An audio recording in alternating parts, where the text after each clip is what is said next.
Nous revoilà avec la présentation de la nouvelle montre Stratos Amazfit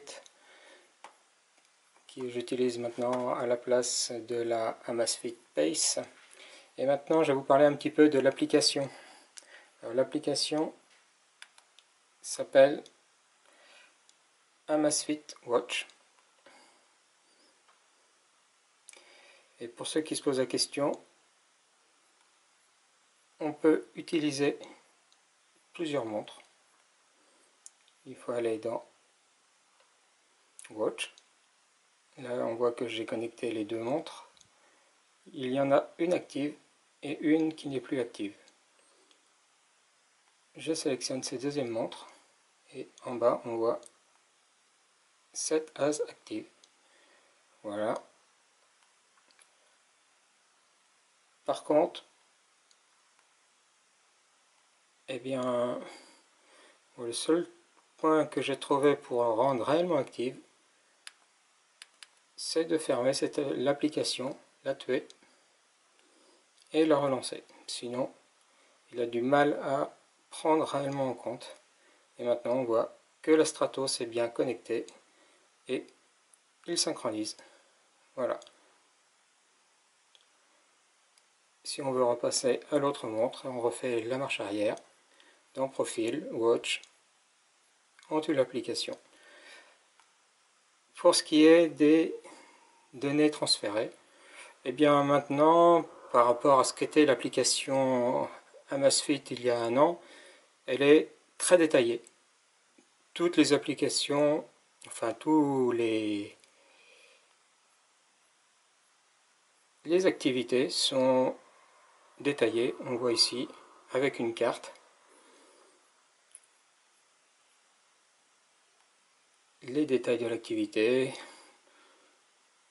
Donc on voit que tout est en anglais. Il y a des choses plutôt pas mal. Voilà, combien de temps on a fait à tel rythme cardiaque. Est-ce que c'était en déclivité ou enfin en montée ou en descente plus exactement.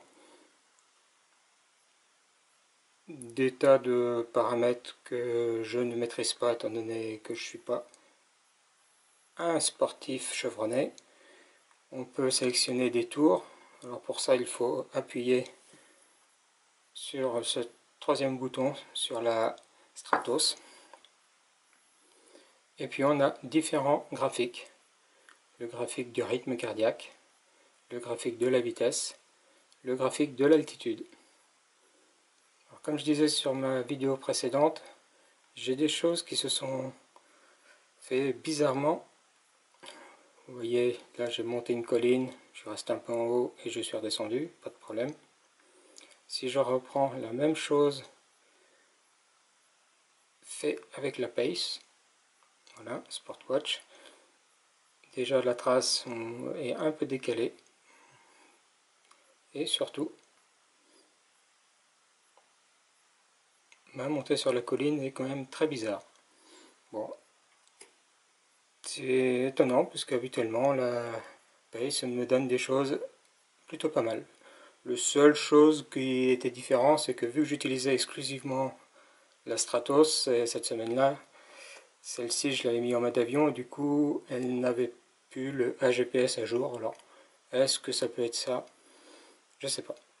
Enfin voilà, pour ce qui est de l'application, on voit c'est quand même plutôt pas mal. Donc il y a les statistiques, donc le nombre de pas, combien il reste de batterie. Oui, un truc qui est un petit peu dommage, puisqu'elle a des boutons physiques, hardware key, et bien ils disent à quoi ils servent, sauf qu'ils disent exclusivement chinois. C'est dommage. Deuxième onglet, donc c'est les sports. Toutes les activités qu'on fait, plus le cumul. Troisième onglet, c'est le cumul où on choisit justement ces éléments, ces caractéristiques physiques. On peut toujours transférer toutes ces données dans Strava, mais qui apporte pas beaucoup de choses à mon avis, mis à part le partage sur les réseaux sociaux. Allez, ciao!